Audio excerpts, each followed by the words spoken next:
Hello दोस्तों, जब भी हम जॉब करते हैं, सबका एक्सपीरियंस है कि हम वहाँ पे गलतियाँ बार-बार नहीं दोहराते। हमें वहाँ पे कुछ लिमिटेड मौके मिलते हैं कि आप अपनी गलतियों से सुधार लो, उनको सीख लो और फिर आगे कंटिन्यू करो। क्योंकि वहाँ पे ऊपर सीनियर होते हैं, उनको जवाब देना होता है गलतियों के रिगार्डिंग या कुछ भी है। तो बट ट्रेडिंग में ऐसा नहीं है। ट्रेडिंग में हम खुद खुद के बॉस होते हैं। तो हम बार-बार अपनी सेम गलतियों को बार-बार रिपीट करते रहते हैं। हर महीने, हर साल ऐसे निकलते रहते हैं और हम अपनी गलतियों को बार-बार रिपीट करते रहते हैं जिसके कारण हमारे अकाउंट जो हैं वो ब्लो अप हो जाते हैं। तो इसका मेन कारण है जैसे कि जॉब का एग्ज़ाम्पल लिया अभी कि बॉस का डर। जब तक हमारे पास ट्रेडिंग में भी कुछ ऐसा नहीं होगा कि जो हमको गाइड कर सके जब हम गलतियाँ करें या जब हमको कुछ आगे देखने को नहीं हो कन्फ्यूज़न हो जब मार्केट में कि कैसे क्या करना है, क्या नहीं करना। उस टाइम पे हमारा एक ट्रेडिंग प्लान होना चाहिए जो हमारी हेल्प कर सके, हमको गाइड कर सके कि आगे क्या करना है इस सिचुएशन में या फिर जो हम गलतियाँ कर रहे हैं उनसे कैसे बचना है। तो ट्रेडिंग प्लान ज़रूरी है। अगर ट्रेडिंग प्लान नहीं होगा तो ऐसा लगता है जैसे अंधेरे में तीर मारते रहते हैं, कभी प्रॉफ़िट होगा, कभी लॉस हो गया। यही एक चीज़ है ट्रेडिंग प्लान जो कि 5% को 95% से अलग करती है। ट्रेडिंग में है ना सिर्फ़ 2 ही गलतियाँ होती हैं मेन, वैसे तो बहुत सारी हैं छोटी-छोटी, बट मेन 2 हैं।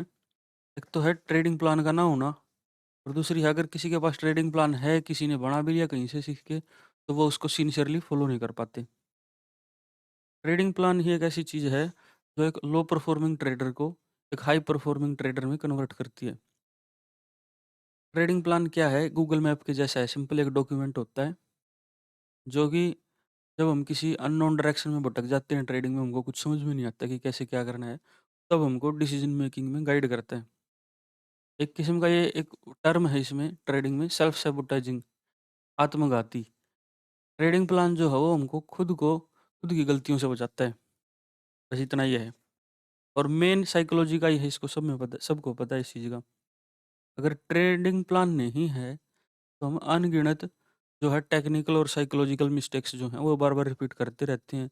जैसे डेली आएँगे सुबह 9:15 पे सुबह ही पहली कैंडल में ही फोमो में रैंडम ट्रेड बिठा देंगे कोई भी। ग्रीन कैंडल देख ली तो बाय कर लिया, रेड देख ली तो सेल कर दिया। ऐसे रैंडम चलता रहता है कुछ भी दिन में पूरे दिन। तो ये सेम गलतियाँ हम रोज़ की रोज़ रिपीट करते रहते हैं। एक ये होता है कि कोई लूज़िंग ट्रेड में एंट्री ले ली। सपोज़ बड़ी क्वांट मैं और दिन तो करता हूँ 100 क्वांटिटी से ट्रेड।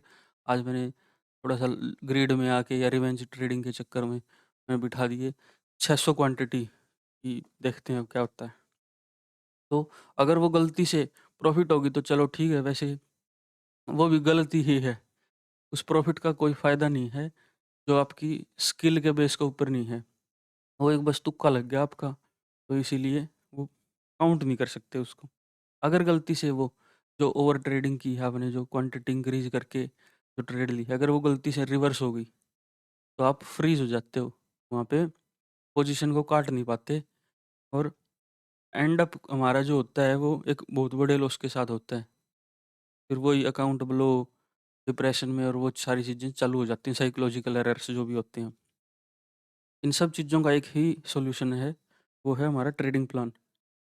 ट्रेडिंग प्लान जो है, वो हमें बिल्कुल साफ क्लैरिटी के साथ ये दिखाता है कि मार्केट में क्या करना है, क्या नहीं करना, कब करना है, कब नहीं करना।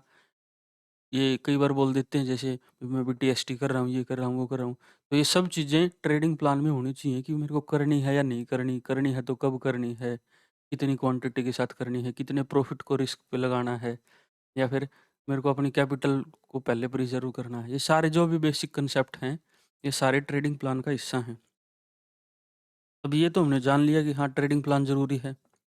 बट सीरियस मैटर जो ये है ट्रेडिंग इसमें ट्रेडिंग प्लान के रिगार्डिंग वो ये है कि हमको नॉलेज भी होती है कि ट्रेडिंग प्लान ज़रूरी है, ये ज़रूरी है, ऐसा करना चाहिए, ऐसा नहीं करना चाहिए। फिर भी हम उसको एग्ज़ीक्यूट नहीं कर पाते, बहुत हार्ड होता है। इसके लिए बहुत ज़्यादा सेल्फ डिसिप्लिन और कंसिस्टेंसी और एफ़र्ट लगता है बहुत ज़्यादा एफ़र्ट लगता है इसमें ट्रेडिंग प्लान को अप्लाई करवाने में। तो बहुत ही ज़्यादा जो सीरियस होता है इसमें ट्रेडिंग को लेके, जो खुद में इम्प्रूवमेंट करना चाहता है, सिर्फ़ वो ही ट्रेडिंग प्लान पे एग्ज़ैक्ट में काम कर पाता है। ट्रेडिंग प्लान कोई ऐसी चीज़ भी नहीं है कि एक बार बना ली सपोज़ और लाइफ़ टाइम वही होएगी, चलता रहेगा वही, ऐसा नहीं है। ट्रेडिंग प्लान में week by week, month by month changes आएँगे, इसमें इम्प्रूवमेंट होएगी। जैसे-जैसे हमारा एक्सपीरियंस बढ़ेगा, जैसे-जैसे हम मार्केट की जो समझावट है, टेक्निकल्स की समझावट है, हमारा सेटअप फिक्स होगा। शुरुआत में क्या होता है 2-3 सेटअप होते हैं, 4-5 सेटअप होते हैं, लेकिन धीरे-धीरे, धीरे-धीरे सेटअप कम होते रहते हैं। क्योंकि एक चीज़ होती है मार्केट में, वो उसे बोलते हैं इंट्यूशन, इंट्यूशन। ये सबकॉन्शियस लेवल पे होती है ये चीज़ें। तो ये सिर्फ़ चार्ट को देख के आप ये एंटिसिपेट कर सकते हो कि हाँ, नेक्स्ट मूव क्या होगा। उसके लिए आपको किसी इंडिकेटर की या उन चीज़ों की टेक्निकल ज़्यादा कुछ ज़रूरत पड़ती नहीं है। तो ऐसी एक लेवल आ जाता है ट्रेडर में कुछ टाइम के बाद। किसी में ये टाइम 1 साल का हो सकता है, किसी के लिए 2 साल का हो सकता है, किसी को 6-6 साल भी लग जाते हैं, तब भी नहीं होता वो, तब भी ये इंडिकेटर वगैरह के पीछे लगे रहते हैं। तो खुद में इम्प्रूवमेंट होगी और धीरे-धीरे ट्रेडिंग प्लान में भी इम्प्रूवमेंट होगी। अब ये है कि ट्रेडिंग प्लान में होता क्या-क्या है, क्या-क्या चीज़ें आती हैं?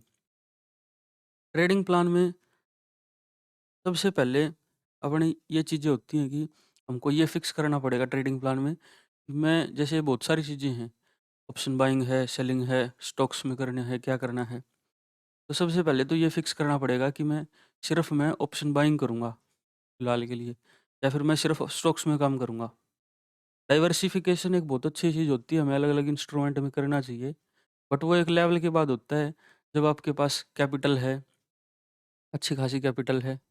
हाँ, आप उसको एक ही जगह पे रिस्क में नहीं लगा सकते, तो उसको डाइवर्सिफ़ाई कर सकते हैं। अब आपके पास सपोज़ है ही 20,000 50,000 ऐसे, तो उसमें ज़्यादा डाइवर्सिफ़िकेशन का स्कोप है नहीं, आपको सिर्फ़ सीखना होता है ट्रेडिंग सही तरीके से एग्ज़ीक्यूशन कैसे करना है, खुद की साइकोलॉजी को कैसे मेंटेन करना है। तो शुरुआत में एक एसेट क्लास रखें कोई भी, स्टॉक्स चूज़ कर लिए, फिर रखें कि मैं क्या करूँगा, कि पोजिशनल करूँगा, स्विंग करूँगा, इंट्राडे करूँगा, स्कैल्पिंग करूँगा। अभी जैसे मैं हूँ, मैं स्कैल्पिंग करता हूँ और इंट्राडे करता हूँ। शुरुआत में मैंने स्विंग भी करके देख ली, पोजिशनल ये सब करके देख लिया, पर मेरे लिए वो चीज़ें ज़्यादा कामयाब नहीं साबित हुई। तो अभी इंट्राडे पे ही आके हम काम कर रहे हैं प्योर अपना, वो भी ऑप्शन बाइंग में सिर्फ़। तो ये आपको फिक्स करना पड़ेगा कि मैं किस एसेट क्लास में काम करूँगा और कौन से टाइम फ्रेम पे करूँगा। हुँ। दूसरा है सेटअप और स्ट्रैटेजी। हमको ये फिक्स करना होगा कि मैं जैसे एक होती है initial breakout strategy, initial balance breakout strategy. First 5 minute की जो कैंडल है वो जिधर भी ब्रेकआउट दे देगी उस साइड में हम कुछ पॉइंट्स कैप्चर कर सकते हैं। इस प्रकार की स्ट्रैटेजी होगी। कोई कंसोलिडेशन ब्रेकआउट हो सकती है। प्रीवियस डे का हाई लो जैसे टूटता है वहाँ पे भी एंट्रियाँ बनती हैं, ब्रेकआउट एंट्रियाँ। तो ये ऐसे अलग-अलग नहीं करनी। कोई मूविंग एवरेज का क्रॉसओवर के ऊपर भी एंट्रियाँ बनती हैं। तो ऐसी रैंडम नहीं है कि यूट्यूब से हमने 50 चीज़ें सीख ली, 2 ट्रेड मैंने मूविंग एवरेज के हिसाब से ले ली, 1-2 ट्रेड मैंने पिवट पॉइंट के हिसाब से ले ली। उसमें क्या है कि आपको मंथ के एंड में यही नहीं पता चलेगा कि कौन-सी चीज़ें आपके लिए काम करती हैं और कौन-सी चीज़ें आपके लिए काम नहीं करती। सबसे पहले इसमें होगा कि आपका सेटअप कुछ फिक्स कर लें, कि सिर्फ़ ये 2-3 सेटअप हैं, मैं सिर्फ़ इन पे ही काम करूँगा, इनके पे ही अपनी जो साइकोलॉजी है उसको पॉलिश करूँगा। दूसरा है टाइम फ्रेम। आपको 5 मिनट पे करना है, 15 मिनट पे करना है, 1 मिनट पे करना है। ट्रेडिंग प्लान में ये क्लियरली लिखा होना चाहिए कि मैं 5 मिनट के हिसाब से जो ट्रेडिंग टाइम फ्रेम है सॉरी, उस पे तो मैं अपने लेवल्स ड्रॉ करूँगा। जो भी सपोर्ट रेजिस्टेंस होगी 5 मिनट के, 15 मिनट के हिसाब से वो ड्रॉ करूँगा और जो एंट्रियाँ लूँगा, वो लूँगा जैसे 1 मिनट के टाइम फ्रेम के हिसाब से। तो ये चीज़ें फिक्स होनी चाहिए उसमें।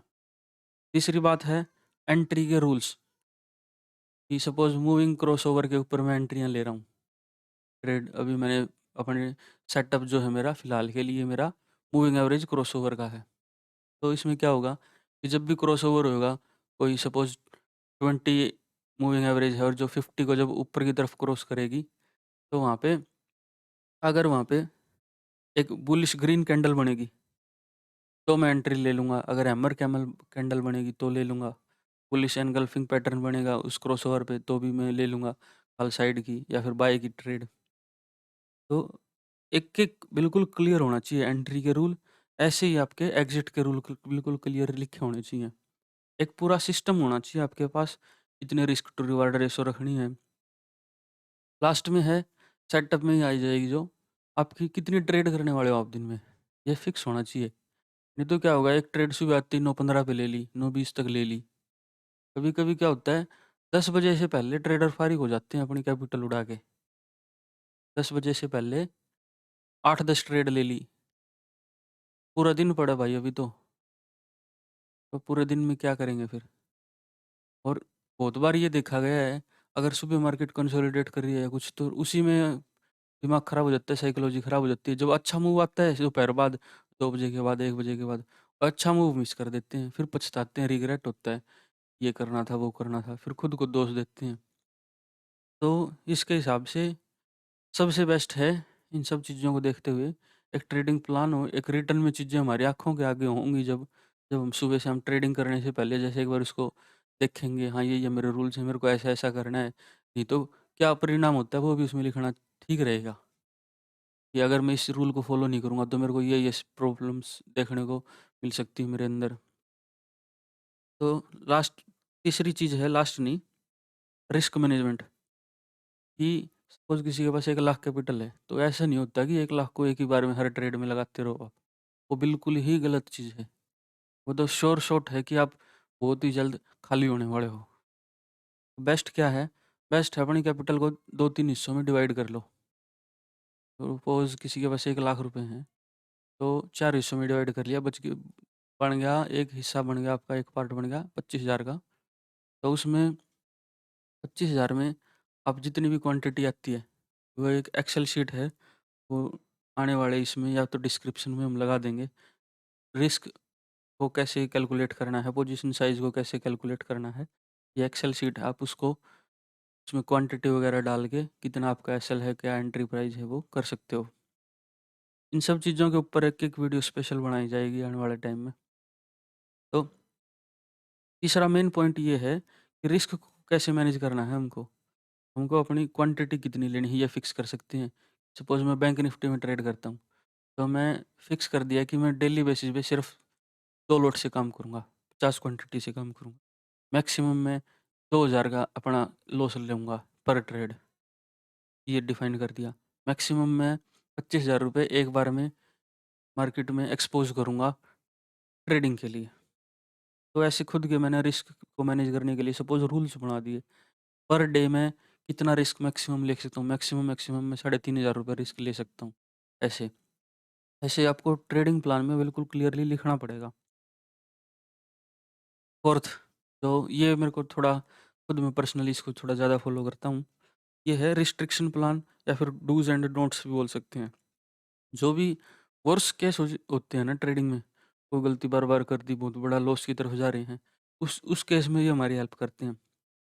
ये खुद के लिए लिखना पड़ेगा हमको बार-बार, बार-बार कि भई मेरे को अपने से इसके सेटअप के लिए वेट करना है। हमेशा सिस्टम में सेटअप जो सॉरी स्टॉप लॉस लगाना है। रिस्क रिवार्ड रेशो पे काम नहीं करते। रिस्क तो ले लिया, सपोज़ किसी ट्रेड में एंट्री ली और वो चली गई रिवर्स में। वो चली गई माइनस में 3,000 4,000, वो वापस रिकवर होके प्रॉफ़िट में आने लग गई। हम उसको प्रॉफ़िट में काट देते हैं उसको ₹700 पे ही। हमने रिस्क तो देख लिया था 3-4 हज़ार रुपए का और प्रॉफ़िट हमने लिया ₹400 का, ₹700 का। तो बिल्कुल ख़राब चीज़ है, लॉन्ग टर्म में वो खाली करके बिठा देगी। अकाउंट ब्लो अप होने के पीछे यही चीज़ें हैं। तो हमारे लिए वो हर ट्रेडर की एक अलग वो है कि वो क्या-क्या गलतियाँ करता है, उसके हिसाब से आपको एक रिस्ट्रिक्शन उसमें प्लान लिखना पड़ेगा कि जब मैं ऐसे-ऐसे कुछ करूँगा, तो मेरे को खुद को बचाने के लिए ये चीज़ें मेरी हेल्प करेंगी। ये डूज़ एंड डोंट्स भी होने ज़रूरी हैं। फिफ्थ है ट्रेडिंग जनरल। ट्रेडिंग जनरल बहुत इम्पोर्टेंट रोल प्ले करती है। हर ट्रेडर को कोई भी शुरुआत में जब ट्रेडिंग स्टार्ट करता है तो कोई मेंटेन करता नहीं है इसको। बट ये हर ट्रेडर की लाइफ का एक बहुत इंपॉर्टेंट हिस्सा है। जैसे ट्रेडिंग प्लान ओवरऑल एक ट्रेडिंग प्लान ज़रूरी है, वैसे ही जनरल करना भी बहुत ज़रूरी है।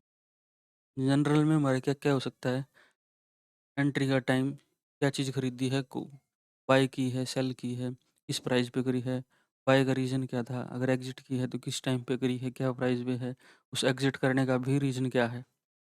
अगर लास्ट में एक रिमार्क का कॉलम ऐड कर सकते हैं कि अगर कोई डिसीज़न लिया है हमने फोमो में आके या फिर किसी और साइकोलॉजिकल गलती के कारण, किसी ग्रीडी के कारण या कुछ भी है, तो वो चीज़ें भी वहाँ पे लिखी जा सकती हैं ट्रेडिंग जर्नल में। लास्ट है होमवर्क। अब सुबह ट्रेडिंग कर ली पूरा दिन, रात जनरल भी मेंटेन कर ली। तो शाम को क्या होता है, ट्रेडिंग के बाद ट्रेडर का असली काम चालू होता है। लाइव मार्केट में कुछ ट्रेडर कुछ खास काम नहीं करते। बस जो लाइव मार्केट के बाद के जो ईओडी बोलते हैं, जिसे end of the day session बोलते हैं, उसमें बहुत ज़्यादा काम करना पड़ता है किसी भी सक्सेसफुल ट्रेडर को। वो क्या करते हैं, अपनी सारी ट्रेड्स को जो भी दिन में ली हैं उनको सबको रिव्यू करना कि किस में क्या एंट्री का क्या लॉजिक था, क्या मैं उसको और भी बेटर कर सकता था, क्या-क्या गलतियाँ की हैं, और गलतियाँ की हैं तो नेक्स्ट डे आगे से ताकि वो रिपीट ना हो मैं क्या कर सकता हूँ। ओवरऑल मार्केट का इस स्ट्रक्चर में चल रही है, और नेक्स्ट डे के लिए प्रिपरेशन भी इसी में आती है, होमवर्क में आ जाती है ये। नेक्स्ट डे के लिए लेवल्स मार्क करने हैं, ये है। तो ये पूरा एक ट्रेडिंग प्लान ऐसे तैयार होना चाहिए आपको, कैसे क्या करना है मेरे को। सुबह से उठने से लेके रात को सोने तक का एग्ज़ैक्ट ट्रेडिंग प्लान ही बोल देंगे उसको। तो वो तैयार होना चाहिए, कैसे एंट्री लेनी है, कैसे एग्ज़िट करना है, हर चीज़ रिटर्न में होनी चाहिए। जब तक रिटर्न में नहीं होगी, आप ऐसे ही रैंडम में कुछ भी करते रहेंगे। तो इन चीज़ों पे थोड़ा फ़ोकस करें, जल्द ही मैं गारंटी देता हूँ 1 मंथ के अंदर-अंदर अगर आप इस चीज़ को फ़ॉलो करेंगे, आपको खुद की ट्रेडिंग में कुछ ऐसे फैक्ट्स सामने आएँगे आपके आगे, जो आप मंथ के एंड में अगर उनको रिव्यू करोगे तो आप हैरान हो जाओगे कि मैं ऐसे कैसे कर रहा हूँ ये, अगर आप सीरियसली फ़ॉलो करोगे तो। तो इन चीज़ों पे थोड़ा ध्यान दें। मार्केट है, डेली कुछ ना कुछ नया सिखाती है, तो उसका फ़ायदा उठाना है हमको। ये नहीं है कि पूरी लाइफ बार-बार, बार-बार किसी से यार दोस्त से पैसे ले लिए, ये कर लिया, वो कर लिया, वो भी उड़ा दिए, फिर कर लिए। सेम गलतियाँ रिपीट करते हैं, सबको पता है। गिनी-चुनी शेयर मार्केट में सिर्फ़ 4, 5, 6 गलतियाँ हैं। उन्हीं को बार-बार, बार-बार करते रहते हैं। साल दर साल महीने गुज़र जाते हैं, रिपीट करते रहते हैं, और फिर मार्केट को दोष देते हैं कि मार्केट तो बुरी है, ये तो जुआ है, सट्टा है, मेरे सारे पैसे खा गया। ये गलत है, वो खुद की साइकोलॉजी के कारण होती है, सबको पता है ये चीज़ें। बट खुद में एक जो जेन्युइन ट्रेडर होता है, वो सबसे पहले क्या करता है, वो खुद को रिस्पॉन्सिबल, उस अपनी जो भी ट्रेड्स होती हैं, उनका खुद को रिस्पॉन्सिबल मानता है। हर चीज़ का जो भी अच्छा-बुरा उसके साथ होता है। उसको क्योंकि फैक्ट्स पता है उसको स्टैटिस्टिकली, जो भी है डिसीज़न, अब ये तो है नहीं कि मार्केट ने आपके ऑर्डर लगवाए हैं या कुछ भी करवाया है। अंत में लास्ट में आपकी खुद की ही रिस्पॉन्सिबिलिटी बनती है अपने ट्रेड्स को लेके या फिर जो भी आपका लॉस है, प्रॉफ़िट है उसके रिगार्डिंग। तो इन सब अच्छी आदतों को अपनाने के लिए और बुरी जो स्ट्रेंथ वीकनेस है उन पे काम करने के लिए ट्रेडिंग प्लान का होना बहुत ज़रूरी है, जिस पे आप month by month, week by week, daily basis पे भी इम्प्रूवमेंट कर सकें। Thank you.